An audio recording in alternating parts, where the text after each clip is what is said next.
When people think of silver, they're often thinking of Georgian candlesticks or Victorian tea services, and they're not normally thinking of 20th century silver. But the 20th century had some wonderful craftsmen, in particular a chap called Gerald Benney.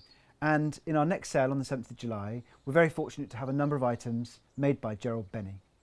In the country where you'd least expect it, there's someone else making something that's surprising. We all could be making something, but what's made here? Just guess. Gerald Benney, the silversmith who designed the altar plate for Coventry Cathedral, specialises in formal and ceremonial work. I think it was the first silversmith to hold 4 royal warrants, held in great regard. As so much of his silver work is too costly for ordinary people to own, Gerald Benney has now turned his talent to designing cutlery, in stainless steel as well as in silver.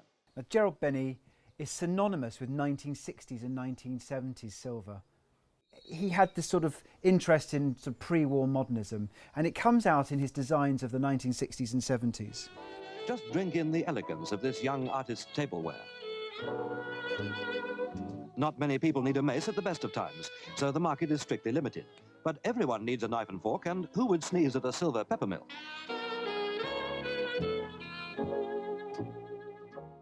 So Gerald Benney brought to design new techniques, and in particular, which really stands out as a Gerald Benney technique, is this sort of textured bark finish. And it's said that he discovered it by mistake. He was hammering away, enlarging, forming a piece of silver, and he caught the edge of the hammer just by chance and left a sharp edge in the silver. Now normally you would polish that out, but he rather liked the way it looked. There's 6 of these. This is finished in the gilt finish, and as I say, created by a slip of the hammer.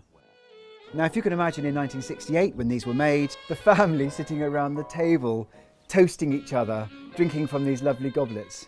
It's rather fun, isn't it, really? The range is amazing. What wine wouldn't taste like nectar if served in a goblet like that?